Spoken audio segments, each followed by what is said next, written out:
مدد حاصل کرو کس سے؟ صبر سے اور نماز سے. ان اللہ مع الصابرین، جان لو کہ اللہ تعالیٰ صبر کرنے والوں کے ساتھ. اور سنیے اب یہ آیت اہم ترین ہے صبر کے موضوع پر.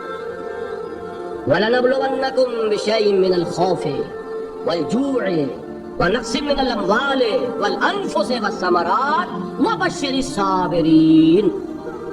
اور دیکھو ہم تمہیں آزمائیں گے. وَلَنَبْلُوَنَّكُمْ، ہم لازماً آزمائیں گے تمہیں. بِشَيْءٍ مِّنَ الْخَوْفِ، خوف کی کیفیت داری کر کے. والجوع، بھوک، فقر اور فاقہ. ونقص من الاموال، مالی نقصان. والانفس، جانی نقصان. والثمرات، اور ثمرات پھلوں اور میووں کا نقصان. میرے نزدیک یہاں پر ثمرات کا مفہوم ایک اور بھی ہے. ایک تو صاف تھا کھجور کی فصل تیار ہے اور غزوہ تبوک جانے کا حکم مل گیا، کون اتارے گا؟ اور کھجور وقت پر اتری نہیں، برباد ہو جائے. یہ ہو رہا نا میووں کا نقصان. اور میرے نزدیک یہاں یہ بھی ہے بسا اوقات بہت سی محنتوں کا نتیجہ انسان دیکھتا کہ ضائع چلا گیا. میں نے 10 سال محنت کی، حاصل کوئی نہیں ملا. یہ ثمرات کیا ہیں؟ محنتیں، محنتوں کے ثمرات کا ضیاع. کوشش آپ نے کی، قسمت کی خوبی دیکھی ہے، ٹوٹی کہاں کمن. 2-4 حاجت کے لبے باندھ رہے گئے. Be prepared. ایک شاعر کے یہ اشعار ہے، وہ کمیونسٹ تھا، میں نام بھی نہیں لیتا، لیکن یہ کہ یہ اسی انقلابی، چونکہ ان کا بھی ایک انقلابی نظریہ ہے، انقلابی عمل میں یہ سارے مراحل آتے ہیں. کوئی سیٹ بیک آیا فرض کیجئے، کوئی ناکامی ہو گئی، تو اپنے ساتھیوں کو دل بندھانے کے لیے یہ فصل امیدوں کی ہمدم اس بار بھی غارت جائے گی. سب محنت صبح شاموں کی اب کے بھی اکارت جائے گی. میرے نبی کے ثمرات کا لفظ یہاں آیا ہے، ونقص من الاموال والانفس والثمرات. سب محنت صبح و شاموں کی اب کے بھی اکارت جائے گی. دھرتی کے کونوں کھدروں میں پھر اپنے لہو کی کھاد بھرو، پھر مٹی سینچو اشکوں سے، پھر اگلی رت کی فکر کرو، پھر اگلی رت کی فکر کرو. جب پھر ایک بار اجڑنا ہے، ایک فصل پکی تو بھر پایا، تب تک تو یہی کچھ کرنا ہے. ایک مقصد ہے صاحب، انقلاب برپا کرنا ہے. ایک کوشش ناکام ہو جائے کوئی پرواہ نہیں، نیکسٹ. پھر تیار رہو ناکامی کے لیے. ایسا نہ ہو جو انگریزی میں کہتے ہیں hope for the best but be prepared for the worst. ایسا نہ ہو کہ دوسری مرتبہ ناکام ہو کے بددل ہو جاؤ، تمہاری ہمتیں جواب دے جائیں. نہیں، پہلے سے تیار رہو کہ دوسری مرتبہ بھی ناکامی آئے تو آئے، لیکن جب تک کہ کامیابی حاصل نہیں ہوتی ہمیں یہ کام کیے تھے. صبر کا مادہ نہیں ہوگا تو آپ کام نہیں کر سکیں گے. اور اسی کا ایک دوسرا رخ ہے، جب آپ دعوت حق کے لیے کھڑے ہوں گے، پہلا قدم کیا آتا ہے؟ استہزاء، تمسخر، مذاق اڑانا. جس کی میں مثال اب دینا چاہتا ہوں محمد رسول اللہ صلی اللہ علیہ وسلم کی شخصیت سے. دیکھیے ہم کیا اور ہماری بساط کیا، ہم کیا مبلغ ہوں گے، کیا داعی ہوں گے، ہمارے اپنے دامن پر داغ ہوتے ہیں. لیکن یہ کہ محمد رسول اللہ کے دامن پر کوئی داغ تھا؟ ان کو تو سارے مکے والے الصادق الامین کہتے تھے، نہایت محبوب شخصیت تھے. ان کے لیے تو جا صادق، جا الامین، یہ الفاظ سننے میں آتے تھے، آنکھوں کا تارا. لیکن جب آپ نے دعوت جب شروع کی، اب قرآن مجید میں دیکھیے، کسی نے کہا مجنون ہو گئے، دماغ خراب ہو گیا، پاگل ہو گئے. اجی شاعر ہے، کچھ شعر توڑ لیتے ہیں، ہم پر ڈھول جماتے ہیں. کسی نے کہا ساحر ہے، کچھ جادو سیکھ لیا. یہاں تک کہ ایسے بدبخت بھی پیدا ہوئے، قرآن میں ہے ساحر کذاب، سحر کرنے والا جادوگر نہایت جھوٹا. یہ الفاظ کہے جا رہے ہیں کس کی شان میں؟ محمد الرسول اللہ صلی اللہ علیہ وسلم. قرآن میں نقل کیا گیا، یا ایھا الذی نزل علیہ الذکر انک لمجنون. کبھی آپ نے اس کا ترجمہ سوچا؟ اے وہ شخص، دیکھیے تصور کیجئے، حضور جا رہے ہیں، تشریف لے جا رہے ہیں، کسی دعوت میں ہے، تبلیغ میں، یا ویسے ہی تشریف لے جا رہے ہیں، اور کوئی ایک دم گھٹا ہے لوگوں کا، ادھر سے فطرہ آتا ہے، تیر کی طرح لگتا ہے دل میں جا کر محمد کے صلی اللہ علیہ وسلم. اے وہ شخص جس کا یہ خیال ہے کہ اس پر کوئی ذکر نازل ہو رہا ہے، ہمارے خیال میں تو تمہارا دماغ خراب ہو گیا. یا ایھا الذی نزل علیہ الذکر انک لمجنون کہا کہ نہیں. اور یہ نہ سمجھیے کہ حضور صلی اللہ علیہ وسلم کے قلب مبارک کو تکلیف نہیں ہوتی تھی. میں قرآن سے ثابت کروں گا، میں کہیں کوئی کہانیاں بیان نہیں کرنا چاہتا. قرآن نے کہا وَلَقَدْ نَعْلَمُ أَنَّكَ يَضِيقُ صَدْرُكَ بِمَا يَقُولُونَ. اے نبی ہمیں خوب معلوم ہے صلی اللہ علیہ وسلم کہ جو کچھ یہ لوگ کہہ رہے ہیں اس سے آپ کا سینہ پھنچتا ہے. یہ جو گھٹن ہوتی ہے، صدمہ ہوتا ہے، انکا یضیق صدرک بما یقولون، ہمیں خوب معلوم ہے کہ جو کچھ یہ باتیں آپ کو سننی پڑ رہی ہیں، یہ کڑوی کسیلی باتیں، یہ جو فکریں چست ہو رہے ہیں، استہزاء ہو رہا ہے، تمسخر ہو رہا ہے۔ سورہ ہجر میں ہے، ایک جگہ کھڑے ہوئے لوگ قرآن کا مذاق اڑا رہے ہیں، بھائی فلاں آیت تم لے جانا، فلاں آیت میری ہوگی، اس کے ٹکڑے کر رہے ہیں، اس کے ٹکڑے اسے بکھرے کر کے قیمہ بنا کر ان آیات کا تمسخر اڑا رہے ہیں۔ ایک جگہ قرآن مجید میں مذکور ہے کہ فرشتوں کا مذاق اڑ رہا ہے، بھائی دیکھو محمد نے کہا ہے صلی اللہ علیہ وسلم کہ جہنم پر تو کل 19 فرشتے ہیں، علیہا 19 قرآن میں آیت نازل ہوئی۔ ایک پہلوان کہتا بھائی 10 کو تو میں سے مال لوں گا، باقی 9 کا تم انتظار کر لو۔ یہ باتیں آ رہی ہیں حضور کے کان میں، کلام الہی کے ساتھ کیا سلوک ہو رہا ہے، مجھ پر کیا فکریں چست کیے جا رہے ہیں، مجھ پر کس طریقے سے استہزاء اور تمسخر کا رویہ اختیار کیا گیا ہے۔ دل بھچ رہا ہے، دل میں صدمہ ہے۔ دیکھیے سورہ نون ہے، اور میرے نزدیک یہ دوسری وحی ہے جو حضور پر نازل ہوئی ہے، اس کی ابتدائی آیات، نون والقلم وما یسطرون ما انت بنعمت ربک بمجنون وان لک لاجرا غیر ممنون وانک لعلی خلق عظیم فستبصر ویبصرون بأیکم المفتون ان ربک هو یعلم بمن ضل عن سبیلہ وهو اعلم بالمہتدین۔ نون قسم ہے قلم کی اور جو کچھ یہ لکھتے ہیں، اے نبی آپ اپنے رب کی نعمت سے مجنون نہیں ہیں۔ یہ کیوں کہا جا رہا ہے؟ حضور کو جو صدمہ پہنچا ہے وہی نازل ہوئی ہے دل جوئی کے لیے، تسلی کے لیے۔ آپ کیوں برا منا رہے ہیں؟ اے نبی آپ کیوں صدمہ اور رنج اور اندوہ محسوس کر رہے ہیں؟ ان بدبختوں کے کہنے سے کوئی آپ مجنون ہو جائیں گے؟ مانتا بے نعمت ربک بمجنون وَإِنَّ لَكَ لَأَجْرًا غَيْرَ مَمْنُونٍ، آپ کو جو یہ صبر کرنا پڑ رہا ہے، آپ کو جو یہ جھیلنا پڑ رہا ہے، اس کی وجہ سے آپ کو وہ اجر ملے گا جس کا سلسلہ کبھی منقطع نہیں ہوگا۔ وَإِنَّكَ لَعَلَىٰ خُلُقٍ عَظِيمٍ، اور اے نبی آپ تو خلق عظیم کے حامل ہیں۔ آپ کا اخلاق، آپ کا کردار، آپ کی سیرت، آپ کی شخصیت میں طہارت، نفاست، پاکیزگی، آج تک دنیا نے کوئی پاگل، کوئی مجنون ایسا بھی دیکھا؟ یہ ساری باتیں اللہ تعالیٰ حضور کی دلجوئی کے لیے فرما رہے ہیں۔ اس سے آپ اندازہ کیجئے کہ کتنا صدمہ ہوتا ہوگا۔ یہی ہے، اس ساری چیز کو جمع کیجئے تو یہ چیز کیا ہے؟ وَاصْبِرْ عَلَىٰ مَا يَقُولُونَ وَاهْجُرْهُمْ هَجْرًا جَمِيلًا، صبر کرو اے نبی، صبر کرو اے محمد صلی اللہ علیہ وسلم، جھیلو اور برداشت کرو اس پر جو یہ کہہ رہے ہیں۔ اچھی طرح نوٹ کیجئے یہ بات، ذرا سیرت ہی کا سمجھ لیجئے، آج ایک بیان ہو جائے گا۔ یوں سمجھیے جب حضور نے یہ کہا کہ مجھ پر وحی نازل ہوئی، فرشتے سے ملاقات ہوئی، تو اب وہ چہمے گوئیاں شروع ہو گئی، معلوم ہوتا دماغ خراب ہو گیا۔ دیکھیے ہم نہیں کہتے تھے یہ جا کے غار حرا میں بیٹھتے ہیں، کئی کے دن رہتے ہیں، بھوکے رہتے ہیں، وہ خشکی چڑھ گئی نا آگے۔ یہ جس طرح کی باتیں دنیا میں آج ہوتی ہیں اسی طریقہ کی باتیں ہوتی ہیں۔ عتبہ ابن ربیعہ ایک مرتبہ آتا ہے، کیونکہ قریش کے بڑے لوگوں میں سے تھا، تو قریب آ کر بڑی اپنائیت کے ساتھ، بڑی شفقت کے ساتھ، بڑے بزرگانہ انداز میں کہتا ہے بھتیجے حضور سے، بھتیجے اگر واقعی کسی بد روح کا سایہ ہو گیا ہے تم پر، وہ آسیب آ گیا ہے تو مجھے بتا دو، میرے بہت سے عاملوں سے تعلقات ہیں، میں کسی کو بلا کر یہ تمہاری بدروح دور کر دوں گا۔ اب آپ سوچئے کیا بیتی ہوگی حضور کے دل پر۔ یہ وہ کیفیات ہیں، اور یہ نوٹ کر لیجئے 4 برس تک یہی شکل رہی ہے۔ مخالفت اسی نوع سے ہوئی ہے جس کو کہتے ہیں فزیکل پرسیکیوشن، جسمانی تشدد، وہ پہلے 4 سال نہیں ہوا۔ اس کی وجہ کیا ہے کہ در حقیقت جب بھی کبھی کوئی ایسی دعوت اٹھتی ہے، اب مجھے اجازت دیجیے میں ایک لفظ انقلاب یہاں استعمال کروں، انقلابی دعوت۔ کل میں نے کہا تھا نا، ایک ہوتی ہے خالص مذہبی تبلیغ، ایک ہوتی ہے انقلابی تبلیغ۔ مذہبی تبلیغ کی سب سے بڑی مثال عیسائیت کی تبلیغ ہے، اور انقلابی تبلیغ کی سب سے بڑی مثال اشتراکی تبلیغ۔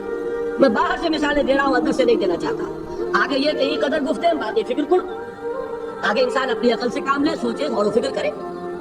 تو یہ انقلابی تبلیغ تھی محمد الرسول اللہ صلی اللہ علیہ وسلم۔ اور انقلابی تبلیغ کے ذریعے بات جان لیجئے کہ پہلا رد عمل جو ہوتا ہے معاشرے کا وہ یہ ہوتا ہے کہ کوئی ایسی بات گھبرانے کی نہیں ہے، ایک آدمی کا دماغ خراب ہو گیا ہے اور کچھ سر پھرے قسم کے چند نوجوان اس کے ساتھ ہیں، ایسی کیا بات ہے گھبرانے کی؟ مشتے خاک ہے، بس ان کو چٹکیوں میں اڑاؤ، جو چٹکیوں میں اڑانا کہلاتا ہے نا۔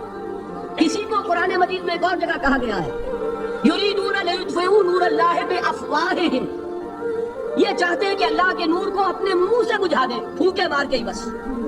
تو پہلا رد عمل جو ہوتا ہے ایک نظام کا، ایک کسی انقلابی دعوت کے خلاف، وہ رد عمل ہوتا ہے استہزاء، تمسخر، مذاق کرو، ان کو جس کو آپ انگریزی میں کہتے ہیں ڈی مورلائز کر دو، ان کی ہمتیں جو ہے وہ ٹوٹ جائے، ان کو اس طریقے سے، اسی کا نام ہے آج کل کی اصطلاح میں کیریکٹر اسیسینیشن، ان کی شخصیتیں جو ہے ان کو داغدار کر دو، ان کا اعتبار ختم کر دو، ان کا استہزاء کرو، تمسخر کرو۔ اور یہ میں آپ سے عرض کر رہا ہوں اس وقت ایک گناہ فخر کے ساتھ اور اللہ تعالیٰ کا شکر ادا کرتے ہوئے کہ میں نے جو کام بھی کیا ہے اس وقت پاکستان میں، آپ نے اخبارات میں دیکھا ہوگا، بڑا دقیانوسی مولوی ہے، بیگمات کا رد عمل جو ہوا وہ آپ کے علم میں ہوگا، بڑے جو یہ جدید ہمارے روشن خیال قسم کے جو صحافی ہیں، اگر کہیں آپ نے پڑھا ہو جس طرح استہزاء ہوا ہے، جس طرح مذاق اڑایا گیا ہے، جو الفاظ استعمال کیے گئے ہیں، وہ میرے نزدیک بہت بڑی سند ہے جو اللہ کے ہاں جا کر پیش کروں گا کہ اللہ تیرے دین کے لیے۔ میں نے اپنے گھر سے کوئی بات نہیں کہی، میں نے جو بات کہی وہ جو شریعت محمدی کی بات ہے وہ کہی۔ اگر اپنی طرف سے کہیں ہو کوئی اضافہ کیا ہو تو اللہ تعالیٰ کی پھٹکار ہو مجھ پر اور لعنت ہو مجھ پر، لیکن اگر میں نے وہی کچھ کہا جو شریعت محمدی کا تقاضا ہے اور قرآن اور سنت کی بات ہے، تو پھر اگر مجھے کسی نے پاگل کہا اور کسی نے دقیانوسی کہا اور کسی نے اور فکرہ چست کیا تو میں اس کے لیے، میں تو سمجھتا ہوں میرے لیے وہ سند ہے جو اللہ تعالیٰ کے ہاں میں جا کر پیش کروں۔ اور یہ جان لیجئے کہ وہی بات ہوتی ہے ہمیشہ، ہسٹری ریپیٹس اٹسیلف۔ وہ بات کریں گے جو حضور نے کی تھی، وہی رد عمل سامنے آئے گا جو اس وقت آیا، اس لیے کہ یہ تو جو انسانی مزاج ہے وہ نہیں بدلا، معاشرے کا انداز نہیں بدلا، وہ جو کام ہوگا اس کا رد عمل ابتدائی وہی ہوگا۔ اور اس میں در حقیقت امتحان ہوتا ہے صبر کا۔ کیا دل شکستہ ہو کر بیٹھ رہے گا انسان؟ ہمت جواب دے جائے گی، کمر ٹوٹ جائے گی، قوت ارادی اور عزیمت جو ہے مزمحل ہو جائے گی، پھونکوں سے چراغ بجھ جائے گا۔ یہ جو میں نے آیت آپ کو سنائی تھی اس کا بڑی خوبصورت کی ساتھ ترجمہ کیا ہے مولانا ظفر علی خان نے کہ نور خدا ہے کفر کی حرکت میں خندہ زن، پھونکوں سے یہ چراغ بجھایا نہ جائے گا۔ یریدون لیطفئوا نور اللہ بافواہہم واللہ متم نورہ ولو کرہ الکافرون۔ یہ چاہتے ہیں کہ اپنے منہ کی پھونکوں سے اللہ کے نور کو بجھا دیں، حالانکہ اللہ تعالیٰ تو اپنے نور کا اتمام فرما کر رہے گا، خواہ ان کافروں کو کتنا ہی ناگوار ہو۔ اس کی ترجمانی ہے نور خدا ہے کفر کی حرکت میں خنددن، پھونکوں سے یہ چراغ بجھایا نہ جائے۔ بہرحال اس مرحلے پر میں نے آپ کو 2 صبر بتائے۔ صبر کس چیز سے؟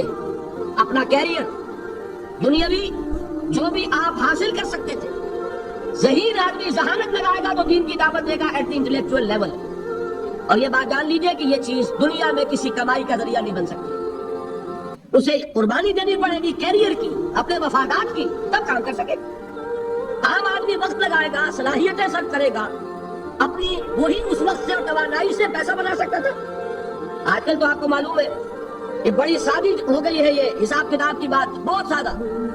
ایک انسکلڈ لیبرر کا 1 گھنٹہ برابر ہے اتنے روپے کے، ایک سکلڈ لیبرر کا 1 گھنٹہ برابر ہے اتنے روپے کے۔ آپ تو ہر چیز کاؤنٹ کر سکتے ہیں، میئر کر سکتے ہیں۔ جو شخص گھنٹہ لگا رہا ہے اس نے کوئی پیسہ خرچ کیا ہے، اسی وقت کو لگا کر وہ پیسہ بنا تھا، اسی ذہانت اور صلاحیت سے وہ تو کمائی کرتا، ادھر لگایا۔ تو وہ جو کمی ہو رہی ہے اس کو برداشت کرنا، اس کو جھیلنا اور خوش دلی سے برداشت کرنا، یہ سمجھنا کہ در حقیقت یہ سب کچھ کیا ہے کہ اللہ تعالیٰ کے ہاں اس کا جو ثواب ملے گا۔ یہ صبر کا ایک رخ، اور استہزاء ہو، تمسخر ہو، مذاق اڑے، فطرے چست ہو، دقیانوسی کہا جائے، ریئیکشنری کہا جائے، یہ بڑے ریئیکشنری ہے، یہ بڑے پچھلے زمانے کے لوگ ہیں، اگلے وقتوں کے ہیں یہ لوگ، انہیں کچھ نہ کہو، جو کہا جائے سنو۔ وَاصْبِرْ عَلَىٰ مَا يَقُولُونَ وَاهْجُرْهُمْ هَجْرًا جَمِيلًا، اور صبر کیجئے محمد صلی اللہ علیہ وسلم۔ دیکھیے کوئی پہلو ایسا نہیں ہے جس میں ہمیں ہدایت قرآن مجید سے اور سیرت محمد صلی اللہ علیہ وسلم سے مل نہ جائے۔ اگر اللہ تعالیٰ مقام دعوت پر فائد ہونے کی توفیق عطا فرما دے تو جو مرحلے پیش آئیں گے وہ آپ کو نظر آ جائیں گے سیرت محمدی میں صلی اللہ علیہ وسلم، اور اس وقت حضور سے جو کہا گیا اس سے آپ کے دل پر بھی، اس کے زخمی جو آپ کا دل ہے، آپ کے احساسات ہیں، اس پر مرہم رکھا جائے گا۔ وَلَقَدْ نَعْلَمُ أَنَّكَ يَضِيقُ صَدْرُكَ بِمَا يَقُولُونَ، ہمیں خوب معلوم ہے کہ جو کچھ آج تمہیں سننا پڑ رہا ہے اس سے تمہارا سینہ بھجتا ہے، تمہیں رنج اور صدمہ ہوتا ہے، لیکن وَاصْبِرْ عَلَىٰ مَا يَقُولُونَ، جو کچھ یہ کہہ رہے ہیں اس پر صبر کیجئے، اس کو جھیلیے اور برداشت کیجئے۔ یہ عادت پڑے گی، پھر معاشرے کی درستی کے لیے ضروری ہے کہ بدلا ہو۔ ایک تھپڑ اس نے لگایا ہے تو تھپڑ اس کے لگے تو اس کے بھی 14 طبق روشن ہو، تاکہ کسی اور کو تھپڑ مارنے کی ضرورت اس میں نہ ہو. یہ صحیح ہے کہ معاشرے کی درستی اسی میں. لیکن جو دعوت کا معاملہ ہے بالکل جدا ہے، اس کے قانون اور ہے. حضرت مسیح کے الفاظ کیا تھے یا نہیں؟ بہرحال انجیل میں یہ ہے، اور میں جو بات عرض کر رہا ہوں یہ ہے کہ وہ بالکل صحیح ہے. مقام دعوت کے دوران یہی طرز عمل صحیح ہے، اور یہی طرز عمل محمد رسول اللہ نے صلی اللہ علیہ وسلم اپنے ساتھیوں کو تلقین فرمایا. وہ کیا ہے؟ وہ الفاظ جو ہے انجیل کے وہ یہ ہے کہ اگر کوئی تمہارے داہنے گال پر تھپڑ مارے بایاں بھی پیش کر دو. اگر کوئی تمہارا چوغا لینا چاہے نالش کر کے تو تم اس کو کرتا بھی اتار کے دے دو. اگر کوئی تمہیں بیگار میں 1 کوس لے کے جانا چاہے تم 2 کوس اس کے ساتھ جاؤ. اس پر کہا گیا کہ یہ بڑی غیر فطری تعلیم ہے. یقیناً قانون کے اعتبار سے غیر فطری ہے، دعوت کے اعتبار سے یہ لازمی ہے. یہی دعوت کا یہی قانون ہے جو 12 برس تک مکے میں محمد رسول اللہ نے نافذ کیا. صحابہ کو کیا حکم تھا؟ تمہیں کتنا ہی مارا جائے تم جواب میں کوئی کارروائی نہیں کر سکتے. نو ریزسٹنس، نو ریٹیلیشن. ریزسٹنس تو ہے، پیسو ریزسٹنس. ریزسٹنس کیا ہے؟ کہ پیچھے مت ہٹنا. وہ سارا دباؤ کیوں دے رہے تھے کہ تم اپنا تعلق منقطع کرو محمد سے صلی اللہ علیہ وسلم، تم توحید کو چھوڑو، اپنے آبائی دین میں آؤ. اسی کے لیے پریشرائز کر رہے تھے نا. حضرت بلال کو مار رہا ہے امیہ ابن خلف، حضرت خباب بن الارت رضی اللہ تعالیٰ عنہ کو دہتے ہوئے انگارے زمین میں بچھا کر اور اس کے اوپر ننگی پیٹھ لٹا دیا.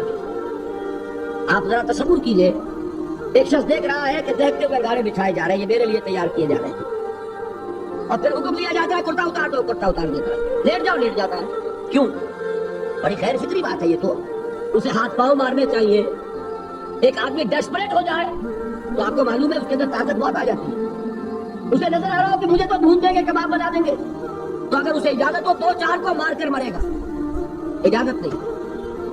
محمد نے ہاتھ باندھ دیے صلی اللہ علیہ وسلم، تمہیں اجازت نہیں ہاتھ اٹھانے. یہ بعد میں سورہ نساء میں یہ الفاظ نازل ہوئے کہ مسلمانوں ایک زمانہ یہ تھا کہ تمہیں حکم تھا کفو ایدیکم، اپنے ہاتھ بندے رکھو. You are not allowed to retaliate. ڈٹے رہو، جمے رہو، کھڑے رہو، صبر کرو، جھیلو، برداشت کرو، پیچھے نہ ہٹنا. نہ محمد کے دامن کو چھوڑنا صلی اللہ علیہ وسلم، نہ توحید کا دامن چھوڑنا، لیکن ہاتھ اٹھانے کی اجازت نہیں. بتائیے کہاں گیا قانون؟ قانون تو یہ ہے کہ بدلا لو، لیکن وہ قانون تو اس وقت نافذ ہوگا جب انقلاب آ جائے گا، اسلامی حکومت قائم ہو جائے گی، تب آئے گا نا قانون. ابھی مرحلہ ہے انقلابی عمل کا، ابھی تو انقلاب لانا ہے، اسلامی حکومت قائم کرنی ہے. اس پروسیس کے تقاضے کچھ اور ہیں. اس میں جو پہلا مرحلہ ہے وہ پیسو ریزسٹنس کا ہے صبر. یہی وجہ دیکھیے مکی صورتوں میں خود نبی اکرم صلی اللہ علیہ وسلم کو اتنے مختلف پیرایوں میں صبر کا حکم دیا گیا.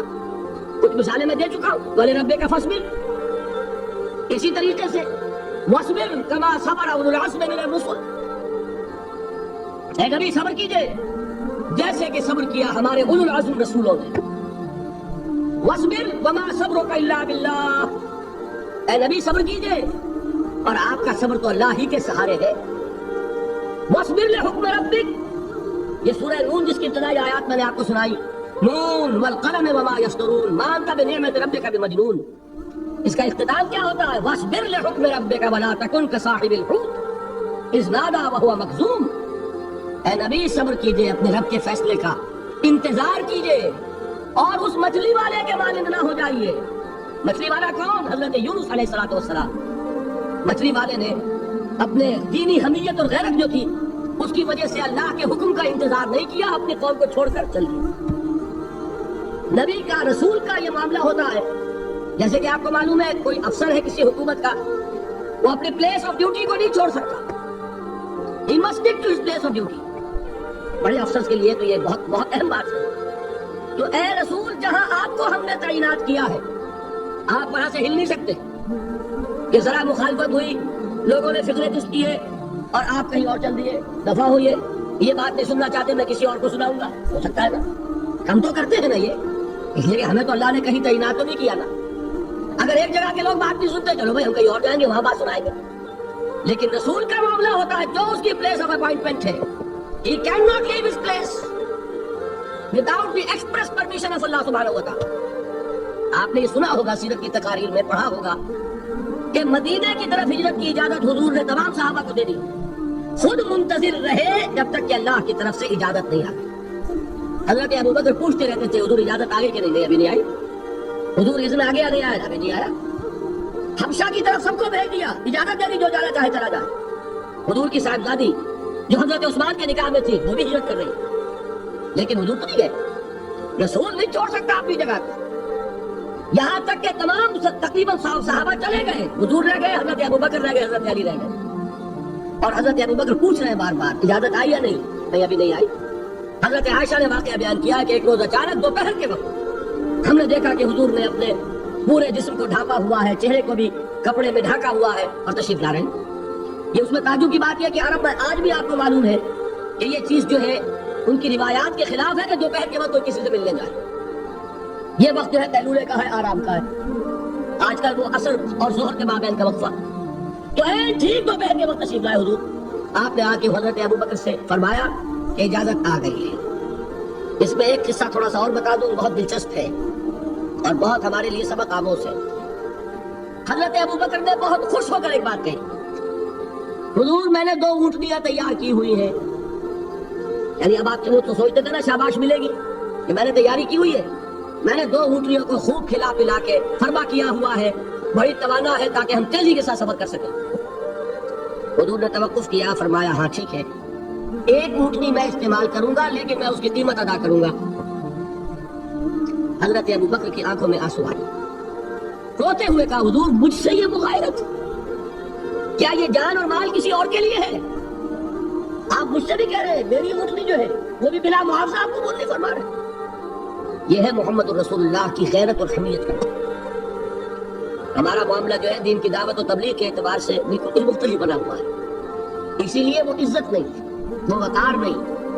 یہاں یہ حال ہے کہ حضور کے خسر ہے، جانثار ہے، یار غار ہے، سب کچھ ہے، لیکن وہاں بھی یہ معاملہ ہے کہ ٹھیک ہے اونٹنی کی قیمت ادا کریں. بہرحال میں جو عرض کر رہا تھا وہ یہ ہے کہ چونکہ رسول کو اجازت نہیں تو فرمایا گیا وَاصْبِرْ لِحُكْمِ رَبِّكَ وَلَا تَكُنْ كَصَاحِبِ الْحُوتِ. دیکھنا وہ جو یونس علیہ السلام جو انہوں نے کیا تھا اجازت آئے بغیر وہ اپنی قوم کو چھوڑ کر، وہ قوم کو چھوڑ کر کسی اور وجہ سے نہیں گئے تھے دین کی حمیت اور غیرت کی وجہ سے. یہ بدبخت بات سننے کو تیار نہیں ہے تو دفع ہو، میں کہیں اور جا کر اللہ کی بات کہیں سناؤں گا لیکن اجازت کے بغیر نہیں کر سکتے. یہی وجہ ہے کہ پکڑ ہوئی، گرفت ہوئی اور مچھلی کے پیٹ میں رہے. وہاں وہ لا الہ الا انت سبحانک انی کنت من الظالمین، اور وہاں سے پھر اللہ تعالیٰ نے نجات دی، مچھلی نے انہیں اگل دیا ساحل کے اوپر. یہ ایک لمبی بات ہے. تو یہاں حضور سے کیا کہا گیا؟ صبر کی. اب دیکھیے ایک بات عجیب ہے، یہ ربط اپنے ذہن میں رکھیے. اللہ تو صبر کی تلقین کر رہا ہے اپنے رسول کو، اور رسول یہی تلقین کر رہے ہیں اپنے صحابہ کو، صبر کرو، جھیلو، برداشت کرو، ہاتھ مت اٹھانا، کوئی جوابی کارروائی نہیں ہوگی، بلکہ اپنے اوپر جھیلو جو کچھ جھیلنا ہے، ڈٹے رہو، پیچھے مت ہٹنا، یہ صبر ہے. لیکن ہاتھ اٹھانے کی اجازت نہیں. چنانچہ اب ذرا چشم تصور سے دیکھیے، ابو جہل اس نے جو بدترین روش اختیار کی وہ ایک خاندان تھا، حضرت یاسر، ان کی اہلیہ حضرت سمیہ اور ان کے فرزند حضرت عمار رضی اللہ تعالی عنہم. یہ غلام نہیں تھے. حضرت سمیہ تو کنیز تھی لیکن یاسر غلام نہیں تھے. ان کی کہانی یہ ہے، واقعہ یہ ہے کہ یہ بہت نیک آدمی تھے. یاسر یمن کے باشندے، انہیں کو خواب میں بشارت ہوئی کہ نبی کا ظہور ہونے والا ہے مکے میں، جاؤ شاید ان کے قدموں تک پہنچ جاؤ. جیسے حضرت سلمان فارسی کی بات میں نے آپ کو بتائی، وہ تو خواب کی بشارت نہیں تھی، وہ ان کے غور و فکر کا معاملہ تھا. انہوں نے وہ جو آگ کی پوجا پاٹ ہے اس کو چھوڑا اور سفر کیا، اور پھر انہیں خبر دی ایک راہب نے کہ کھجوروں کی سرزمین میں آخری نبی کا ظہور ہونے والا ہے، جاؤ شاید قسمت یابی کرے. انہیں خواب آیا تھا. یہ یمن سے ترک وطن کر کے مکے آ گئے. ابو جہل کا ایک چچا تھا، بہت شریف النفس انسان، اس کے ساتھ معاہدہ کیا حلیف بن کر، اور وہ مکے میں رہنے لگے. اس لیے کہ نوٹ کر لیجئے، مکہ اس وقت ایک قبیلے کا شہر تھا، صرف قریش. یا قرشی رہ سکتا تھا وہاں یا قرشی کا حلیف. اگر کسی کے ساتھ اس کی جیسے آپ کو معلوم ہے یہاں کاروبار وغیرہ کرنے میں سعودی عرب میں شراکت جو ہے وہ کسی لوکل سعودی کے ساتھ ہوگی تو آپ کر سکتے، وہ کفیل ہے، ورنہ آپ کچھ نہیں کر سکتے۔ اسی طرح کی بات وہاں تھی کہ اگر تو کسی قرشی نے آپ کو امان دی ہوئی ہے تو آپ رہ سکتے ہیں مکے میں، ورنہ نہیں۔ یا تیسرے قرشی کا غلام تو ملکیت ہے اس کی، جیسے بھیڑ بکری ہے کسی قرشی کی، اسی طرح اس کے غلام ہے۔ یہ 3 کیٹیگریز تھی انسانوں کی مکے میں۔ اسی کو نوٹ کیجئے کہ جو بیچارے غلام تھے وہ سب سے زیادہ ستائے گئے، اس لیے کہ غلاموں کے تو حقوق ہی کوئی نہیں تھے۔ ان کو تو اگر کوئی شخص اپنے غلام کو ذبح کر دیتا تھا تو بھی کوئی پوچھنے والا نہیں۔ بالکل ایسے ہی ہے نا، آپ کی بکری آپ نے ذبح کی، گوشت کھا لیا، کوئی آپ سے کوئی پوچھ سکتا؟ جب ملکیت ہے آپ کی بکری آپ کی تھی، آپ نے ذبح کر دی۔ غلام آپ کی ملکیت تھا، آپ نے ختم کر دیا، کوئی اس میں جرم نہیں، کوئی باس پرس نہیں۔ یہ تھا حال غلاموں کا۔ بلال غلام تھے، ابو فقی غلام تھے، زنیرہ ایک کنیز تھی۔ ان کو جو مارے پڑی ہے اس کا آپ کو معلوم ہے۔